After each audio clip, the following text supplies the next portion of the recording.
Después de mucho tiempo yo dije, ¿por qué fusilaron al padre que tenía 2 hijos? Él era viudo, ¿no? Y que llegó de un pueblo del Altiplano de La Paz. Y yo recuerdo, ¿no?, y que inclusive el apellido Sucso fue estigmatizado. Yo recuerdo ese tema muy bien. En lugar de decirte que tú eres un violador, te ponían el apellido, ¿no? O sea, ha habido una influencia también de los medios de comunicación, ¿no?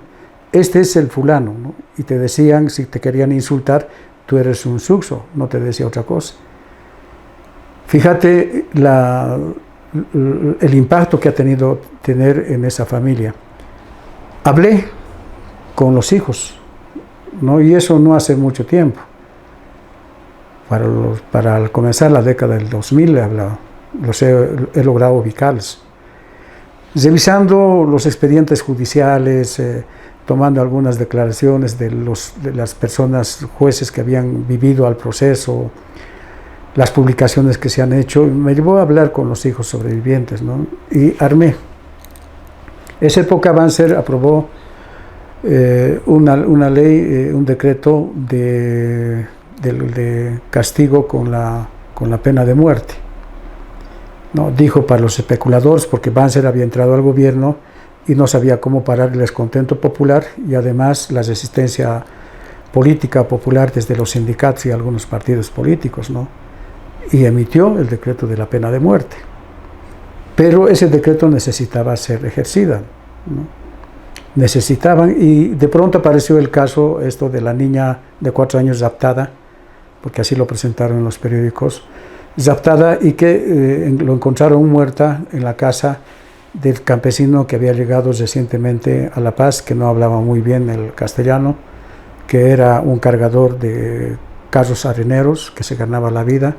Tenía un muchacho de 14 años y la mayor ella tenía 14 años y el otro tenía 12 o 13 años de edad. Entonces los toman presos y los condenan, ¿no?, sin respetar varios de sus derechos, ¿no?, porque era una orden presentar la eficacia del decreto.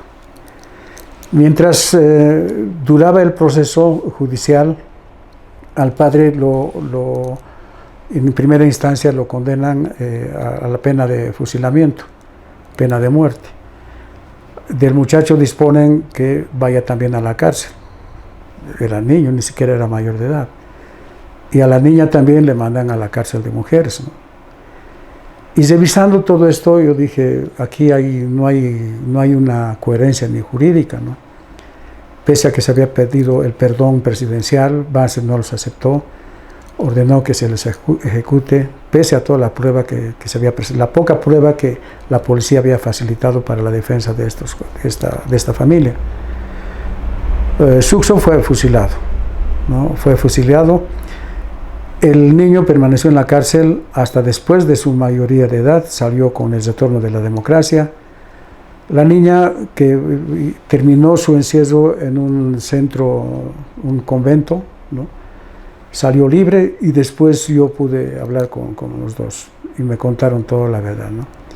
Que al padre lo torturaron, ¿no?, para que admita el delito. Inclusive a los 3 los pusieron en la morgue y les hicieron besar cadáveres, ¿no?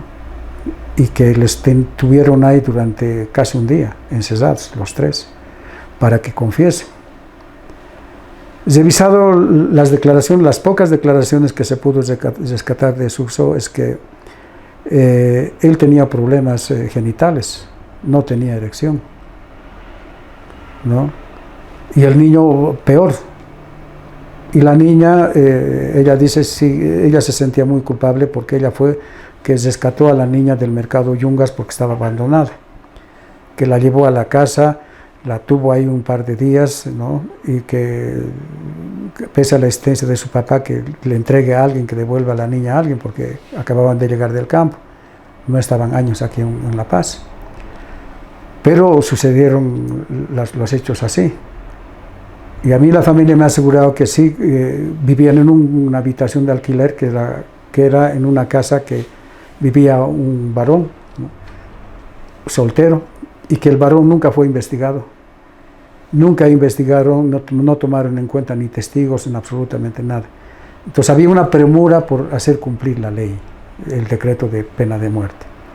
Y era gracioso esa pena de muerte, porque a la Facultad de Medicina, a los estudiantes de la Facultad de Medicina, durante este proceso, antes de que se ejecute la pena de muerte, hacen un show, un secuestro, un autosecuestro, pero fingido, como parte de su aniversario, los festejos de su aniversario.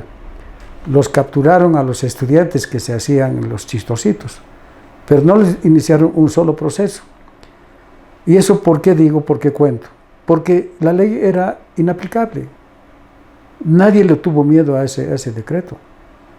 Cuando el día en que asesinaron o fusilaron a Sucso, al día siguiente había una violación de una niña en el Beni y nunca le condenaron a nada, ¿no? Y que fue descubierto el violador en un acto, en el acto, ¿no?, que la población lo detuvo, lo golpeó, lo entregó a la policía, pero nunca se supo de ese proceso. Entonces, todos esos antecedentes me llevó a la conclusión de que fue, pues, el gobierno dictador quería intimidar a los movimientos sociales. En el fondo era eso. Y de ahí nunca más hubo ninguna pena de muerte. Y siguieron los crímenes, siguieron los secuestros, siguieron las violaciones, ¿no? Y ninguno terminó en este proceso como ahí. Se quedó y punto. Y yo digo con inocentes fusilados, porque existían muchas dudas. Cuando hay una duda con respecto a las acusaciones, pues el que está procesado tiene el derecho a su inocencia, porque tú no lo estás demostrando, y además tratándose de su vida, ¿no? Terminó eso y fue uno de los hechos más penosos.